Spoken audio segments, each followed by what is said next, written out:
Anyways, welcome back. TSL Polt is of course our blue Korean Terran spawning in the right bottom side of Shakuras, and SKMC is our Protoss spawning in the left bottom side of this map. MC who announced that he's going to play the GTSL. Did you see that? Yeah, for LGIM. Yeah. LGIM MVP. Is that right? Well, MVP is just the player, but oh yeah. it's also an entire team. What am I thinking? There's so many like abbreviations. SKMC plays for LGIM alongside MVP. Yes. What the hell? That's brain meltdown. It's gonna be such a sick team. MC, Nesty, and MVP. How is anybody gonna win against that team? Like, let's put the 3 guys who won the most money in history in the same team. If there are SC2 Bonjois, that's all 3 of them right there. And, at least success-wise. Man, imagine if MMA was also on that team. Yeah, it'd just be one more weird abbreviation on a sick team. And also one more super successful, sickly good player. Yeah, who actually was upset by Goody at the MLG this weekend. Did you see his tweet? I thought it was like the coolest tweet ever. What did he say? Just like wrote 6 question marks. No idea what just happened. That's how most people feel when they play against Goody. It's just like, how is this possible? I like the screenshot of Goody. It was a thread on Reddit said, guess the player, and it shows like 8 factories with like 5 things queued up in each of them. Yeah, it's kind of sad that people haven't really been enjoying Goody that much out of the German scene for a long time, because there's just not that many tournaments they see Goody in these days. But no worries, guys, he's still as entertaining as in the old days, and he's still able to beat the best players in Europe. That Goody. I mean, of course, qualifying for the MLG Winter or Spring Arena, whatever it is impressive enough. But then beating MMA, it's just mental, man. I like the interview from way back in the day of Sokka and Goody, where they're both like young. Yeah, that was so cute. You guys can find that interview on YouTube. You just have to search for Goody, Sokka, ESL, and then it's probably like 12 years ago. Sokka's like exactly the same as he is now. He's like, yes. Yeah. Very thoughtful. He looks much younger though. Yeah, they were both very cool. Awesome interview. Anyways, we see MC Ben opening up with double assimilated. So what I think he's going to do is I think he's going to open up with Blink Stalkers, because I think that this is a build which has been quite popular on Shakuras. Blink Stalker with U-ups, try to blink on the high ground and try to pick off that oh so important tech lab with Stim. If you do that, then it's going to be very hard for Terran to do anything about Blink Stalkers. What was the game that we casted the other day? It was Lucifron versus Finale? I think it was. Yeah, when Lucifron only had 1 tech lab. So super close. Like the Stim was seconds away from finishing. Finale had about a 10-second window to hit, and he hit it with half a second to spare. I think that is what we're going to see, unless MC wants to go Void Race, but I don't think he wants to do that. MC, what are you going to do? Don't tell me you're going to expand. He is going to expand on double gas. Maybe because it was scouted. That's the only thing I can really think. He's got so much gas. What? Oh. This doesn't make sense. And Polt is going, I think, for Cloak Banshees, Ben. Really quick off 2 base. So I think the Blink Stalker would have been so good, because this build means that Polt is going to have so few units. So imagine if you have Blink Stalker and Observer and you blink into the main base. What is Polt going to be able to have? It's going to have like a few pure Marines with no Stim being close to completed in the near future. I think that would have been an absolute build or a win. But he's just going to expand out of double gas. Yeah, and he's banked up so much gas because of this very early 2 gas. Robo DT. Twilight Guns. Yeah. I suppose DT is a possibility. I don't think it would be very good though. He's going to need a robotics facility real soon, Ben. Within the next 30 seconds, I'd say he's going to need a robo. Or maybe 40, 50, but after that it's going to be pretty risky. Yeah, the Starport finishing up, Tech Lab also finishing up. So we are going to see an immediate swap as soon as those are done. More gateways being wiped in, Ben. Still no robotics facility. I'm really starting to worry a little bit for the boss toss. I really think he's going DTs, man. What else is he going to do with this gas? Yeah, I think DTs and robotics facility. He's going to wipe in a robo right now. That might still be good. He's going to make a Dark Shrine. Bam! Didn't I call it? Robo DT. Boom. Like a boss. I don't even think this was on purpose for MC, but now it's going to get really interesting. That first observer is going to be out in time, but I think he's going to open up with a robotics with a warp prism. So I think then this Banshee is going to have a pretty damn good time of like 20 seconds. I think he's got time to squeeze an observer in between the Dark Shrine finishing. You think so? Yeah, the new observer build time. You think? I think so. Select would say you think? You think? Good for you, kid. Sucks to be you. That's what he always says to me after we play poker.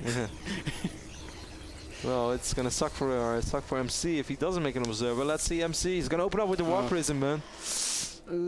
Okay. So that's gonna make that's gonna give Polt at least time. I mean, it's not gonna be game over. It's not absolutely game deciding, but this basically guarantees Polt of being able to kill 6, 7, 8, 9, 10 probes. Yeah. And with double orbital, he's gonna have a lot of scan. Maybe even more than that, man, because Cloak is going to be ready in 10 seconds. The other thing is there's nothing out to fight the Banshees. There's only sentries for MC. Yeah, and he's supply blocked right now, Ben. So he's even going to have to wait a few seconds before this Observer. Now the Observer starts. Where's the Banshee? Wasn't it here? Oh, it's here. Well, use it, Polt. Cloak is ready. Is he going to wait for 2? I actually think these CTs are going to do more damage than these Cloak Banshees, man. That's really how I'm starting to feel right now. Polt has used up all the orbital energy. He's just now building his eBay. Ooh. We'll see. Warp Prism making its way into the main base as the DT's revealed. Observer's already out, so the Banshee's gonna have a really hard time doing damage. And killed 7 probes, which is okay, but these DTs are going to deal a lot of damage, and it's going to take a long time. Polt is going to make a Raven, which I think is an excellent decision straight away. That's gonna solve most of his problems. Yep, MC gonna micro these this Dark Templar. Oh, scan goes down, and the DT gets obliterated. And no, I wasn't looking at it, but I figured that was going to happen. I was kind of wondering what the Banshee was going to do. It was actually pretty even exchange there, and I don't think anybody really comes out ahead. If anything, Polt's a little better off because he's got orbitals. But yeah, then again, MC is gonna have Dark Templars for the rest of the game, which I think is really, really awesome. And he still has his Warp Prism alive as well, so that basically allows him to drop a DT in the main base on any given moment, which I think is really annoying for a Terran player. Yeah. Weird situation. MC's adding gateways. He's not researching any more upgrades though. Did he get charge? Nope. No charge, no blink. I don't know. I kind of like Polt's position, Kev. I feel like anytime you go DT, it leaves you in a really awkward position in terms of just your army. He's got no upgrades. He's got a kind of a weak, small army. You think he's going to try to kill these Stalkers with these 2 Banshees? Looks like it. And it might work. Good micro by Polt. Kills 1 Stalker and has to get out of there. Maybe could have killed a second one, but that also would have forced him to at least lose 1 Banshee, and obviously that's not worth it. So, right moment from Polt. Yeah. To retreat. MC has a pretty good idea what's happening right now. He has 3 observers. He instantly made 3 observers, 1 for each base, and 1 to actually scout to see what's going on the other side of the map. He has to be careful because there's a Raven out. We see Templar Archives being wiped in as well, and MC has quite a bit of gas, so he can make Storm, but he's probably going to have to start it immediately and immediately Chrono Boost as well. MC was going to go drop some Zealots in the main base of Polt, but he had to fly right past Polt's factory to do so, so I suspect he's going to abort that plan, at least for the time being. And, well, it's still looking pretty even on the supplies. 108 supply for MC, 101 for Polt. But I'm gonna like MC's army a little bit more, Ben. Charge Slot Storm, I think, is super excellent against Marine Tank. What's the timing on Storm? He's got about... Wow, he's only got a minute away. Yeah, I think you're right, Kev. If Polt were to hit, like, right now... Yeah, then it's going to be a nightmare for MC, but Charge is ready right now. We have quite a few Zealots. He should actually try to get the fight over here, though, but then again, he wants to wait, of course, until he has Storm, so he can do that right now. But if he could have done that, that would have been much better, because then those Zealots can just swarm around the army of Polt. What happened to the Warp Prism? It's still there. Okay, it's flying around in the main base. Yeah. Polt's starting to set up a bit of a contain outside the main base of MC, but Storm's now done. I like this, man. This is pretty good positioning for those tanks. I would have loved to see them a little bit more spread out, maybe. But this army, I don't feel it's big enough. If all those Zealots are going to storm down, even though they're going to take a lot of splash damage. Beautiful feedbacks by MC. Wow. It just eliminates the Banshees from the equation. But with the point of defense turn, the Stalkers aren't going to be able to do a whole lot, but the charge lots will. And MC's marching forward. Force fields, what? What? That was... They're not helping you, MC. Well, they save time, if anything. But this Forge is going to fall. Yeah, Forge definitely going to go down. Is that the only Forge? Warp Prism is just sort of floating in limbo right now. Polt's still with a really strong position outside MC's natural expansion. Once again, MC drops the Guardian Shield, starts marching forward. Needs some really, really good storms. Hasn't dropped any yet. Finally, the storms start to rain, and that was a good one. Second and third storms are also quite good. Every tank falls, and MC actually Looking pretty good, Ben. Yeah, makes it look pretty easy. Doesn't make the best force fields there. That Archon is very low in HP. You normally don't see it because it's always green, but he could potentially pick up that one Archon. But MC does hold. If you take a look at the worker tab, it's 53 pros right now against 50 SCVs. There is an additional command center on the way for Polt. A little surprised at MC's macro. His money went way high there. Now he's going to build a ton of gateways. And he's going to rebuild both forges. He got a lot of money back from his upgrades. Yeah. We can take another look at that, but this is just why I love that. Like in general, I love Storm and Charge against pushes like this, because Terran can just not have that much that the Zealots really evaporate. And as soon as the Zealots are able to fight a little bit, they're good enough. Yeah, and MC just kind of crushed right through in the live screen. We can see that Polt is pushing across the center once more. So let's jump back into the main game. You know, I'm a bit surprised and a bit disappointed that the Warp Prism wasn't used at all during all of that. MC is usually so good about doing 2 Dark Templars. Yeah, 2 DTs, even 4 Zealots could have been really annoying because there were no units back at home in Polt's base. There's still no no ghosts on the map, man, so these Archons and High Templars are more scary than ever, and there's so many Marauders. The good thing is, though, for Polt, well, there's one more good thing. He's up 20 supply, that's pretty good. But the other good thing is that he has way better upgrades. 2-2 is about to finish up, and MC is only halfway through to 1-1. That is, of course, because Polt managed to kill the forges of MC. Now MC is going to start using that Warp Prism Cav and warps in properly. 7 Zealots, 8 Zealots in the main base of Polt. It's going to make it hard for Polt to clean it up with just his reinforcing units. Just those 4 Marauders are not going to be able to do it. Another big warp in. This time 6 Zealots. And this is actually going to force Polt to reconsider his position. And he's got a lot of units loaded up in the middle of the map that he seems to have forgotten about. Ooh.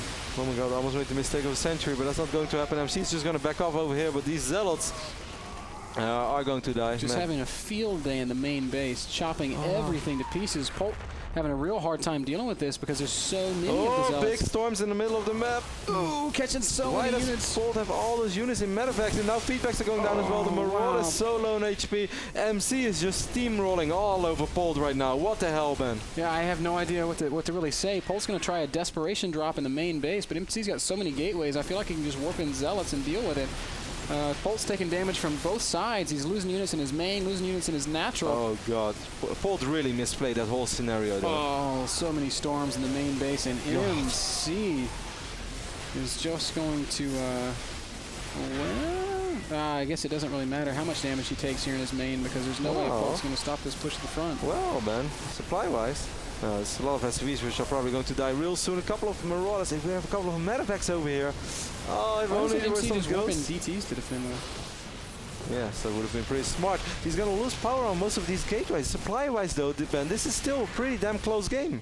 Yeah, now he finally realizes that he can warp in DTs, and this will force Polt to use a scan. I don't know if he has energy. Well, he already lost so many units. I don't think he can kill all these Dark Templars. Slice, slice, chop. And MC does. 90.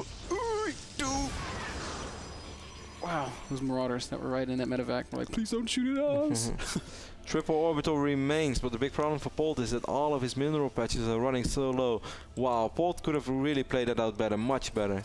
He wasn't able to deal with his Warp Prism, which I guess could happen, but then having all those units like in Medivacs just idling over here in the middle of the map, then losing the remaining units you have standing there on the ground. Of course, it's really hard to be able to stay up multitasking-wise with a player like MC, but Polt has won tournaments in the past. Polt is one of the best Terrans in the world. Yeah, he's won tournaments with his multitask. Yeah. A little bit disappointing there, and army-wise, he's ahead, but but it's just barely. He's also down to only 22 workers, and he's nearly mined out on both of his bases. He doesn't have a real answer to the Archons, unless he's going to have some really insanely sick micro.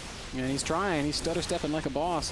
One Archon is so low on HP. Just pick up that one Archon, please. Medevac's also working overtime.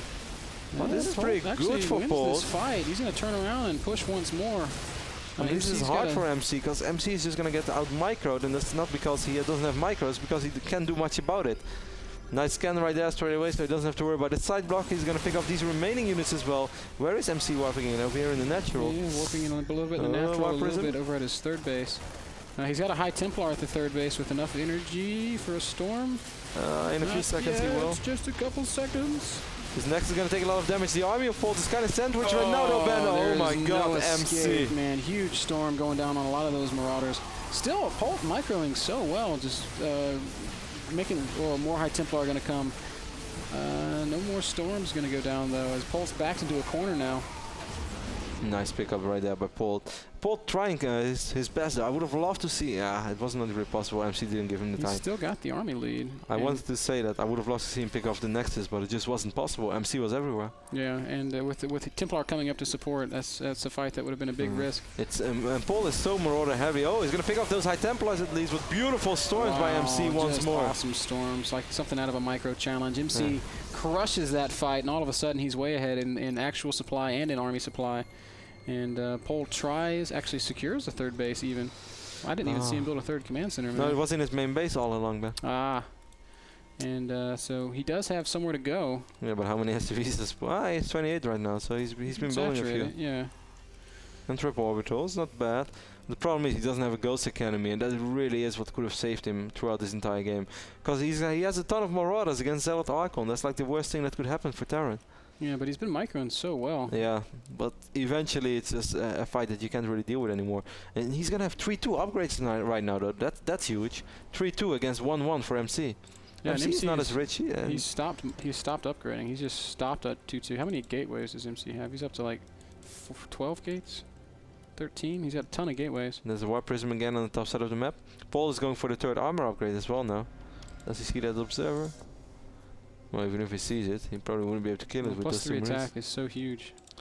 It is, but it's 50 supply. Army supply, MC has a lead of 25. Excellent games between these guys. Loving it. You can see that they're pretty evenly matched. But MC is pushing forward. He's got control of that site blocker, which is going to make storming so much easier. MC wiped in a couple of Zealots on the north side of the map. We might have another big engagement. For the people who wonder, by the way, MC is 3-1 this season and Paul is 2-2. So if MC wins this, he's going to join the ranks of Moro and Pozo. Beautiful storm once more. Yeah, great storm on top of that bio. MC is going to push forward once more. More good storms. Zealots and Archons really working overtime. Polt's microing. Like you can see that he feels like he can win the game with better control, but it's so hard because MC's just got more, more production potential. More everything. Yeah. There's no other way to describe it, but he's a little bit more income, he has more gateways, and he just has more units on the map as well. Big reinforcing wave coming for MC. There's 5-6 High Templar in this. And nice micro at Polt again. Yeah, he's just dancing around everywhere. But I feel like when this next set of storms starts falling, that it's probably going to be the killing blow. Well, actually, MC backs off. He's going to wipe a couple of Zealots right now in the natural expand. Take a look at the unit loss resource side. We can see that MC lost a little bit more than Polt. But Polt has just been... I mean, MC has done so much damage to the economy. Polt's coming back with his whole army. No, he's going to split it up a little bit, but still, he doesn't have Ghost, man. And this is going to give MC a pretty good position to fight in. Polt has to come through a choke if he wants to defend. And, wow. Those Zealots everywhere are just making... Yeah, storms are just going to obliterate the army of Polt's. And the expansion is going to fall. This is Polt's last mining base, and I think this is going to be... What the hell? It's raining storms right now from OGS, from SKMC, of course. Polt still trying to micro with the remaining Marauders that he has left. Might be able to clear off these Archons, but there are just Zealots all around. Look at this, man. He really wants his engineering bay. Have you ever seen Zealots want an engineering bay that bad? I haven't, man. They're hungry for eBays, man. He doesn't care that 3-3's done. Oh, I guess 3-2's done. Yeah. Polt will preserve this expansion, but he's only got 10 SCVs, and he's losing those remaining SCVs as well. Polt calls GG. MC 2-0 moves him up to the top of the division, and Polt in peril might not make it into the playoffs. Yeah. And in truth, it's a very difficult group to qualify. It really is. Moro right now with a 5-1 record. Moro had a very close, tough win today over Targa. If you guys have missed those games, really check them out, because Moro versus Targa was excellent. One of the best TVZs I've ever casted on Daybreak. Incredible game. I suspect that game will be highlighted again at some point in the future. Guys, thank you so much for tuning in. That last game brought to you by GameMinder, the smartphone app that allows you to remind yourself about video game releases and NASL broadcasts. So we're going to play a short commercial, then we'll recap the day. Don't go anywhere. Final thoughts when we get back.